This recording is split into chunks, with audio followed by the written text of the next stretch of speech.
చెప్పండి అన్న, అసలు ఈరోజు బండి భగీరథ విషయంలో తెలంగాణ ప్రభుత్వం వ్యవహరిస్తున్న తీరు ఎట్లా ఉంది? కాంగ్రెస్ ప్రభుత్వం రేవంత్ రెడ్డి వ్యవహరిస్తున్న తీరు ఎలా ఉంది? ఈరోజు నువ్వు కొట్టినట్టు చేయి, నేను ఏడ్చినట్టు చేయి అన్నట్టున్నది.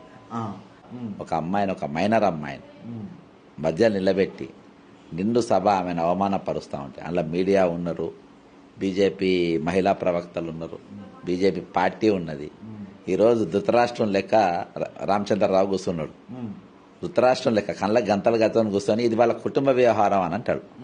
ఆయన కేంద్ర మంత్రి కుటుంబ వ్యవహారం ఎట్లయితుంది? ఆ మధ్యలో మీడియేటర్గా మీ సంగప్ప అనేటోడు వ్యవహరిస్తుంది. మీడియేటర్ ఇది ఎట్లయితుంది? ఇక కాంగ్రెస్ వాడు అంటాడు కులాలు కలిసినాయి, మతాలు కలిసినాయి, మాటలు కలిసినాయి, అన్ని కలిసినాయి అని ఒక పోస్కో అక్యూజ్డ్తోని మీరిద్దరు మాట్లాడుకోమని పొన్నం ప్రభాకర్ అనే మంత్రి పెళ్లిల బ్రోకర్ లెక్క మాట్లాడితే అది ఆయన వ్యక్తిగతం అంటే ఆయన రాష్ట్ర మంత్రి వ్యక్తిగతం ఎట్లా అవుతుందని చెప్పి ఈ ధృతరాష్ట్రుడు చెప్తాడు. కాంగ్రెస్ పార్టీ ధృతరాష్ట్రుడు అయినటువంటి మహేష్ కుమార్ గౌడ్ చెప్తాడు. అది ఆయన వ్యక్తిగతం అయితే ఎట్లయితుంది? ఇది వీళ్ళకి వ్యక్తిగతం అయితే ఇది బీజేపీ కాంగ్రెస్ కు సంబంధించిన విషయం కదా. ఈరోజు ఇద్దరు పార్టీలు మద్దతు తెలుపుతున్నారు, రెండు కూడా ప్రభుత్వ పెద్దలే కదా. ఈరోజు బాజాప్తా ముఖ్యమంత్రి ఉండి ఆయన రక్షించే ప్రయత్నం చేస్తా ఉన్నారు. ఈరోజు పోలీసులు నేపాల్ వాళ్ళు ఒక ఐపీఎస్ భార్యను చంపితే 48 గంటల పూణేకి పోయి దొరకబట్టింది. ఈరోజు మన హైదరాబాద్ 360 degrees రేడియస్ లో ఉన్నటువంటి వ్యక్తిని పట్టుకోలేకపోతుండ్రా. ఇలా చాలా విచిత్రంగా ఇవాళ అసలు జనం నమ్ముతారు, జనం ఏమనుకుంటారు? జనం కాదు, ఇది దేశ ప్రజల చేతికి పోయింది. మీరు తెలంగాణ ప్రజలు అనుకుంటారు, దేశ ప్రజల చేతిలోకి పోయింది బ్రదర్. గతంలో milli Maggi miss world competitions అయినాయి. మిల్లీ మ్యాగీ అని సిపిఆర్ ఇచ్చేటటువంటి ఆమె మిస్ ఇంగ్లాండ్ ఉన్నది. ఆమె ఇంగ్లాండ్ పోయి ఒక మధ్యలోనే వెళ్ళిపోయి మమ్మల్ని వ్యభిచారణను చూసినట్టు చూస్తుంది రేవంత్ రెడ్డి సర్కారు నిర్వాహకులు అని చెప్పింది. అట్లా గోకింది రేవంత్ రెడ్డి దగ్గర ఉన్న మనుషులే అని శిఖా గోయల్ గారు రిపోర్ట్ ఇచ్చారు. ఇవాళ దాకా బయట పెట్టలే. అసోంటోళ్ళు ఈరోజు ప్రభుత్వ పెద్దలు ఒక విదేశీ మహిళ వచ్చి ఈ విధంగా చెప్పినప్పుడు బీజేపీ మాట్లాడలే కదా. ఆ రోజు కూడా ఆ రోజు నేను మాట్లాడినా, నేను కంప్లైంట్ మహిళా కమిషన్ కంప్లైంట్ ఇచ్చిన, పోలీస్ ఎంక్వైరీ అన్ని బీజేపీ మాట్లాడలే దానిపైన. నోరు కూడా ఎక్కడ మెదపలే, ఎక్కడ కూడా పోలే. ఈ రోజు సేమ్ కేంద్ర అధికారుల నుండి కూడా ఎక్కడ మాట్లాడలే. ఆమె ఇంటర్నేషనల్ ప్లాట్ఫామ్ మీద మాట్లాడింది చిల్లరగా. ఇవాళ సిట్ అనేది కాలయాపన, morning walk, evening afternoon walk లెక్క అది సిట్ వేసిండ్రు. పొద్దుమాపు చర్చలు జరపనికి నిన్న అబ్బాయిని రమ్మని చెప్పిండ్రట. మరి ముందొచ్చి ఆఫీసర్ కూర్చో, మా సిట్ అధికారి ఎందుకు వచ్చి కూర్చోలే అక్కడ? రాకుంటే మీరు వెంటనే పట్టుకురావాలి కదా. అచ్చా, ఇంకోటి నోటీసులు అనేది సర్వ్ చేసిండ్రు అబ్బా మొన్న. నోటీసులు ఎవరికి ఇస్తారు మీరు? అబ్బాయికి ఇస్తారా లేకుంటే కుటుంబ మామకి ఇస్తారా? ఎవడన్నా ఎప్పుడైనా ఇవి మామకి ఇయంగా చూసినామా? వాడు దొరకలేంటే వాళ్ళ అన్నలో తమ్ముళ్ళు ఎవడుంటే వాళ్ళని తీసుకొచ్చి లోపల పెట్టాలి. ఇవన్నీ ఈ ప్రోటోకాల్స్ ఎక్కడ కూడా పాటిస్తారు. ఎందుకు పాటిస్తలేరు అంటే ఇదంతా ఈరోజు ముఖ్యమంత్రి కాపాడుతుండ్రు. మొన్న ముఖ్యమంత్రి గారు యాక్చువల్గా మోడీ టూర్లో బండి సంజయ్ పేరు తీసేసిండ్రు, మాకు చెడ్డ పేరు వస్తుంది. కానీ రేవంత్ రెడ్డి చేయబట్టుకుని ఏమైనా ఉన్న బాధ చూసుకుందాం నేను ఉన్నా కదా అని తీసుకుపోయి స్టేజ్ మీద జోకులు వేసుకుంటారు. నీ కొడుకు ఏం కాదు, నేను ఉన్నా కదా బయ్ అన్నట్టు చూపించింది అందరికి. ఎందుకు అంత ప్రేమ అసలు బండి అంటే? రేవంత్ రెడ్డికి ఎందుకు అంత ప్రేమ అంటే? ఇప్పుడు మా బండి నిజంగా మనం రాజకీయాల్లో చూసుకుంటే ప్రతిపక్ష నేత దొరికినా అదే అంటే మనం పార్టీలో ఉన్నామంటే ఎక్స్ పార్టీ వాళ్ళు మనకు ఏదన్నా చేస్తే దొరికితే అది అదునుగా తీసుకొని చేసే పరిస్థితులు ఉంటాయి. కానీ ఇక్కడ ఎందుకు కేంద్రంలో ఏమో రాజ్యాంగం పట్టుకొని రాహుల్ గాంధీ తిరుగుతూ ఉంటాడు, బీజేపీని ఖండిస్తుంది. మరి ఇక్కడ ఎందుకు ఇట్లా ఈ విధంగా అవుతున్నది? ఇవాళ తెలంగాణ కాంగ్రెస్ పార్టీ జాతీయ కాంగ్రెస్ వచ్చి కూర్చోవాలి. ఒక మంత్రి చేస్తే ఎట్లా ఏ విధంగా చేస్తుంది చూడని. ఈరోజు ఏఐసిసి అధ్యక్షుడు రేవంత్ రెడ్డా, మల్లికార్జున్ ఖర్గేనా, లేకుంటే కాంగ్రెస్ నడిపేది రాహుల్ గాంధీ, రేవంత్ రెడ్డా? నాకు అర్థమైతలేదు. ఈరోజు మొత్తం అంతా కలిసి మొత్తం సార్ ఏదేమైనప్పటికీ ఈరోజు మన ఉసురు తాకి, తెలంగాణలో ఉసురు తాకి కేసీ వేణుగోపాల్ గానికి ముఖ్యమంత్రి రాకుండా పోయింది వానికి. అర్థమైందా? ఇక రేవంత్ రెడ్డి గాని పని కూడా ఖతం అన్నట్టు ఇక ఫ్యూచర్లో ఇక వీని పోస్ట్ కూడా పోతుంది ఇక. ఎందుకంటే ఇది ఏఐసిసి మాత్రం సీరియస్ గా తీసుకుంది. ఎందుకంటే ఏఐసిసిలా దీనిపైన ప్రెస్ మీట్లు పెట్టిండ్రు. అయినా కానీ వీడు రేవంత్ రెడ్డి గారు వీళ్ళని కాపాడే ప్రయత్నమే చేస్తుండ్రు, వీళ్ళని తప్పించే ప్రయత్నం. ఒక ముద్దాయిని రేవంత్ రెడ్డి అనేటువంటి సుఖం 79 క్రిమినల్ కేసులు ఉన్నది. నాకు నిన్న పొద్దుగాల ఒక ఫోన్ వచ్చింది బ్రదర్, పొద్దున 7:30-8 గంటలకు. మన బండి సంజయ్ గారి కొడుకు రేవంత్ రెడ్డి గారి ఇంటికి వచ్చిండు, ఇక్కడనే ఉన్నాడు, మీరు వస్తే దొరుకుతాడు అని నేను నమ్మలే. కానీ అన్ని వ్యవహారం అంతా చూసిన తర్వాత నమ్మాల్సి వచ్చింది. కొంతమందిని తీసుకొని వాళ్ళ ఇంటికి పోయినా, ఇంట్లోకి పోనీయాడు. మీరన్నా చూడండి సార్, బండి సంజయ్ కొడుకు ఇక్కడనే ఉన్నాడు అని చెప్పి నేను లేరు, వాళ్ళు మాట్లాడిస్తలేరు, అసలు అక్కడ చూడనిస్తలేరు. రకరకాల బండ్లు అయితే బయట ఉన్నాయి, అలా బీజేపీ ముద్ర ఉన్న బండి కూడా ఉన్నది. కాబట్టి అంటే లోపల బీజేపీ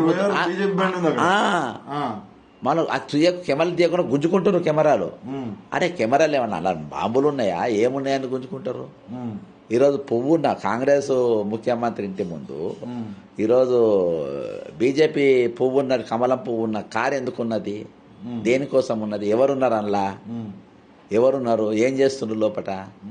కాబట్టి 101% ఈరోజు బండి సంజయ్ రేవంత్ రెడ్డి ఆధీనంలోనే చాలా జాగ్రత్తగా, చాలా భద్రంగా తెలంగాణ పోలీసు రక్షణలో ఉన్నారు. అందుకని భయంకరంగా తెలంగాణ పోలీసుల రక్షణలో ఉన్నాడు, కానీ తెలంగాణ పోలీసులు దొరుకుతలేరు.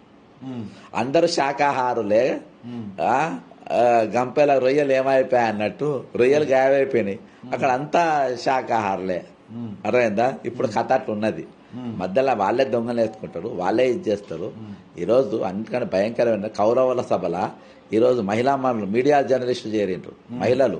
అరే మీరు ఎట్లా తయారైపోయిందంటే, పోక్సో కేసు గురించి ఎవరన్నా మాట్లాడితే కొంతమంది సీనియర్ జర్నలిస్టులు కావచ్చు, మిగతా వాళ్ళు కావచ్చు, మీరు అన్నట్టు సోకాల్ జర్నలిస్ట్ V6 మాజీ ముఠా ఈయననే కవర్ చేస్తున్నారు. రాములమ్మ గాని, ఇంకెవరో మహాన్యూస్ లో చేసి ఒక పెట్టింది ఆమె గాని, ఈరోజు ఒక టీం అంతా వాళ్ళకు మద్దతుగా అంటే సప్పలు కొడుతుండ్రు.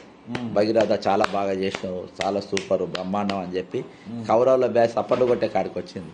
కానీ విజయం ఎన్ని చేసినా కానీ లాస్ట్ కౌరవులు ఎంతమంది ఉన్నా కానీ గెలవరు కదా. అంతిమంగా రచ్చరచ్చ ఓడిపోయేది, రప్ప రప్ప రప్ప నరకబడేది వాళ్ళే. అర్థమైందా? ఈరోజు పాండవులు రప్ప రప్ప రప్ప రప్ప నరుకుతారు కౌరవులు. కాబట్టి రేపు ఆ పిల్ల చేతుల వాళ్ళు మొత్తము ఆగమవుడు ఖాయం, మటాషవుడు ఖాయం. అంటే ఒక చిన్న అమ్మాయికి, ఒక మైనర్ బాలికి ఇంత అన్యాయం జరిగితే నేషనల్ మీడియా టేకప్ చేసింది, కానీ లోకల్ మీడియా పైన మీ అభిప్రాయం? బ్రోకర్ మీడియా అబ్బా, వాళ్ళకి పిండం పెడదాం అనుకున్నా ఇవాళ రేపు, నిన్న దాకా మంచి ఇదైపోయినా తెలంగాణలో ఉన్న ఆంధ్ర మీడియాకు మొత్తం పిండాలు పెట్టాలి. ఇంకా V6 లో నయం వేసిండు. ఇవైతే మావాడు అనుకుంటు, కానీ ఇవైతే ఏది మహాన్యూస్, ఎన్టీవీ, ఆంధ్రజ్యోతి వాళ్ళని మనం అనవసరంగా జాతున్నాం. వాళ్ళని జాతున్నట్టు ఈటీవీ అయినా కూడా వేసిండు కొద్ది గొప్ప, కానీ ఇవైతే మనం జాతున్నాం అనవసరంగా. వీళ్ళని ఇక్కడికి వెళ్ళి ఎలగొట్టాలి.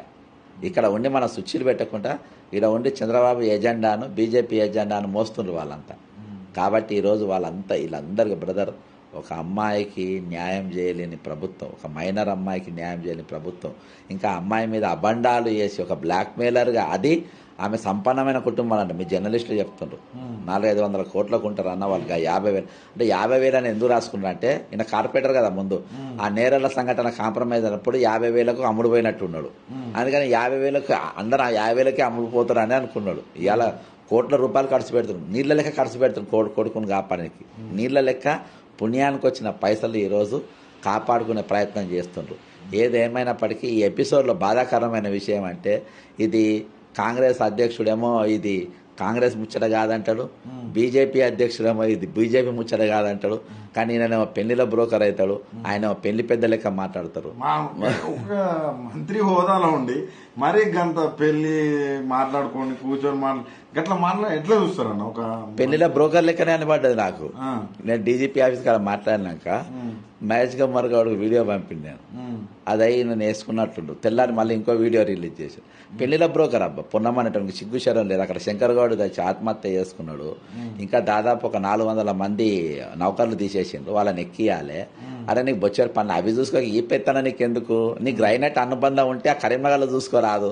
ఎన్ని రోజులు దాస్తారు? ఎవరు భగీరథని ఎన్ని రోజులు బ్రదర్? వీళ్ళు తప్పు మీద తప్పు వీళ్ళు అనుకుంటున్నారు.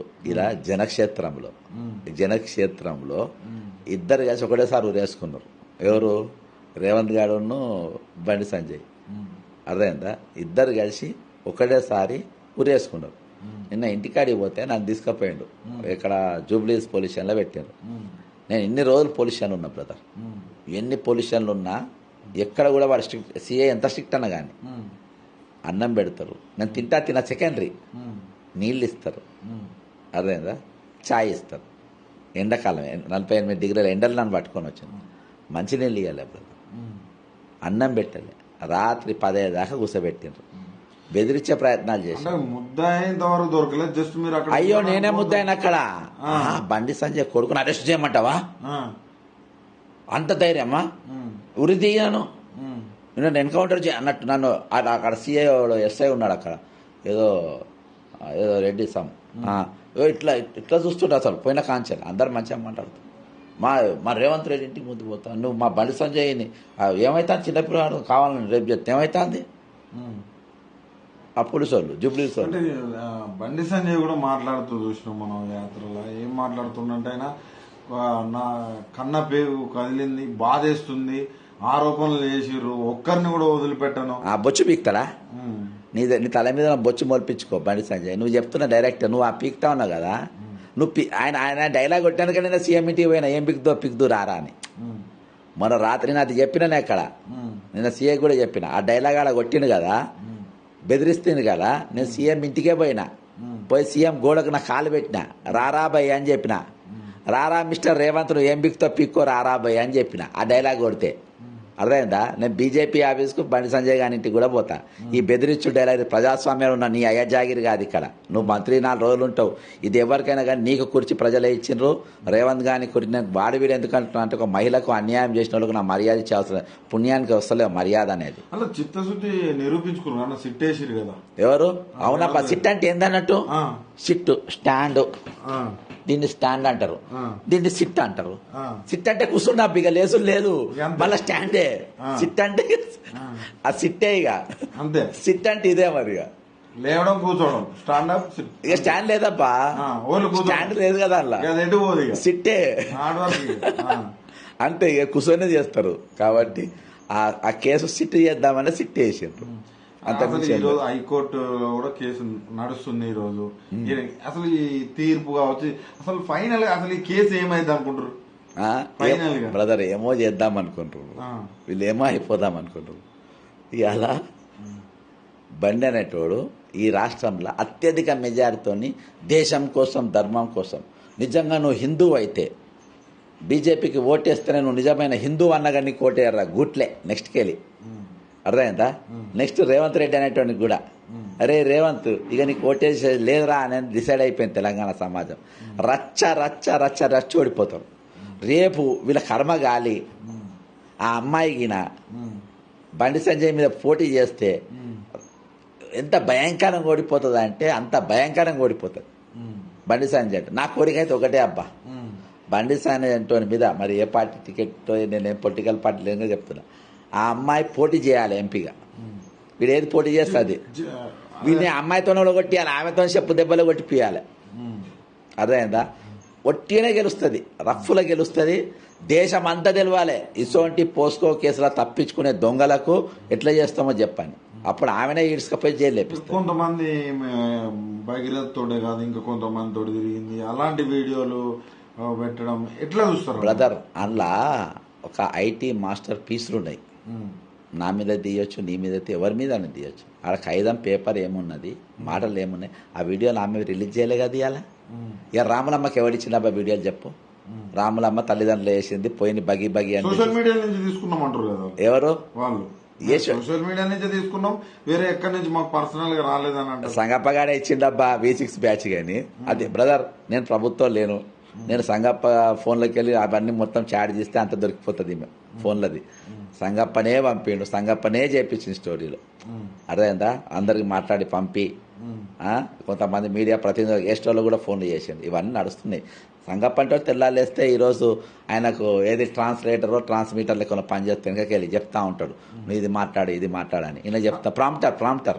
అన్న ఇంకొక విషయం అంటే, నిన్న బండి సంజయ్ మాట్లాడుతూ, నాన్న నేనేం తప్పు చేయలేదు, మేము ఇద్దరం ఫ్రెండ్స్ గా ఉన్నాము, ఏదో విడిపోవడం వల్ల ఇవన్నీ వస్తున్నాయి, నేను ఏమంటారు తెల్ల కాగితం లెక్క బయటకు వస్తా అని చెప్పిండు నా కొడుకు అనే మాటలు మాట్లాడుతూ ఉన్నాను. అయితే ఒక పని చేయమను, ఓకే ఈ రాష్ట్రం వద్దు, తమిళనాడుకు పోదాం, ఓకేనా? నేను ఈ సబ్జెక్ట్ నేను మాట్లాడ శుద్ధ పూసాను ఒప్పుకుందాం. నువ్వు కౌశిక్ రెడ్డిని కేటీఆర్ రక్ష చేస్తాను కదా, ఎవరిదొద్దు, నీకు కాకపోతే నేను కూడా డ్రగ్స్ టెస్ట్ చేసుకుంటా. నీ కొడుకును నేను, నాకు అవసరం లేదు, నేను చేద్దాగా.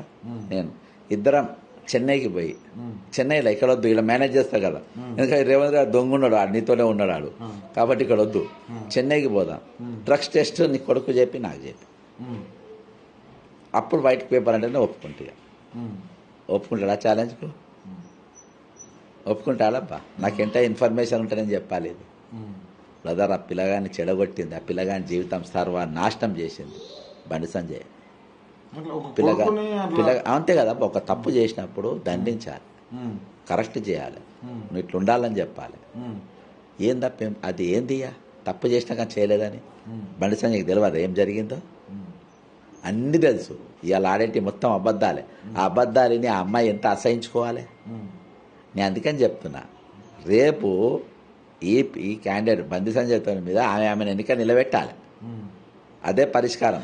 ఇప్పుడు మీరు పదే పదే అంటున్నారు రేవంత్ రెడ్డి ఇక్కడ దొంగ. ఎందుకు అసలు రేవంత్ రెడ్డికి ఇందులో ఏ పాత్ర ఉందో, అసలు ఏ విధంగా మీరు పదే పదే రేవంత్ రెడ్డి పేరు తీసుకుంటా ఉన్నారు? అవునబ్బా, రేవంత్ రెడ్డి సపోర్ట్ లేకుంటే సిట్ ఎందుకు వేస్తాడు? డైరెక్ట్ సిట్ ఎందుకు వేస్తాడు అంతేనా? హృదయందా? ఫస్ట్ అరేంజ్ చేసినాక ఎంక్వైరీ. సిట్ ఉంటుందా? ఏ సిట్ ఉండదు, ఏముండదు. ఒక లేడీ ఎంక్వైరీ ఆఫీసర్ అని పెడతారప్ప, యాజ్ పర్ నామ్స్. ఆమెతో చేపియాలి. ఈయన ఎఫ్ఐఆర్ చేయడానికే ఇది చేసిండ్రు. అది బేలబుల్ సెక్షన్లు పెట్టిండ్రు. ఫస్ట్ బేలబుల్ బయటికి రాదు అనుకోని అని ఎప్పుడైతే మన అంతా మూతపడ్డది. నాకు జర పోలీసులో నాకు టచ్ ఉండదు కదా, రౌండ్ టేబుల్ పోతే కొంతమంది పోలీసు వాళ్ళు కలిసిండ్రు అభినందన్ హోటల్ కాడ. కలిసి అది బేలబుల్ సెక్షన్లే అన్నది అని. ఆ రోజే పోయినా డీజీపీ ఆఫీస్కు, మంది లేకుండే, తెల్లారిపోయినా. దాని తర్వాత ఒక్కొక్కటి బయటకు వస్తుంది. సెక్షన్స్ మార్చి క్లోజ్ అయిపోయింది.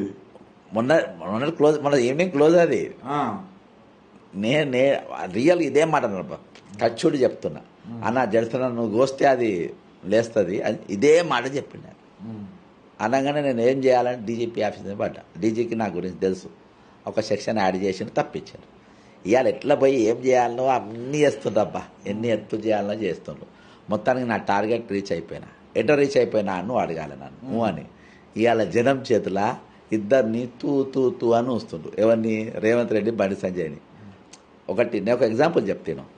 నేను గతంలో నీ ఛానల్లో చెప్పిన నువ్వు హైడ్రా ఇండ్లు గులగొడుతున్నాను.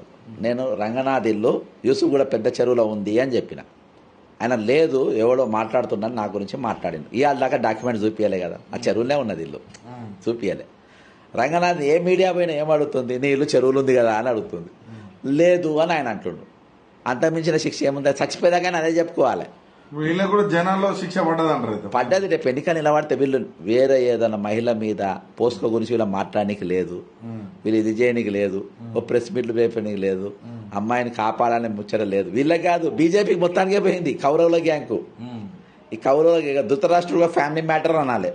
This is family matter, don't interfere అనాలి. ఎవరు? రామచంద్రరావు. ఇక బీజేపీ వాళ్ళు ఎవరు ఇదివరకు మొత్తం సిగి తీసుకొని వచ్చేది కదా, ఒక భారత్ మాతాకి జై అని.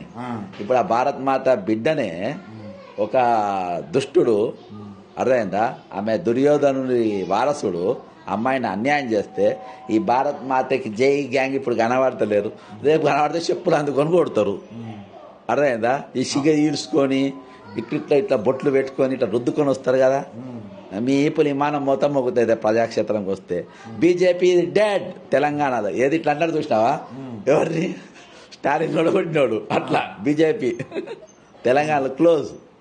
చట్టం తన పని తాను చేసుకోకపోతే ఇవాళ పరిస్థితి వచ్చేది కాదు. భగీరథ వల్ల ఇద్దరు, ఒకటి కాంగ్రెస్, బీజేపీ, రేవంత్ కాంగ్రెస్, బీజేపీ.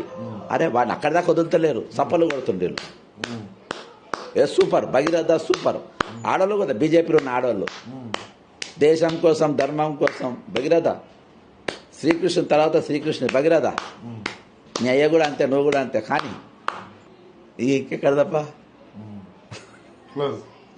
అంతే కదా, బయటికి రా.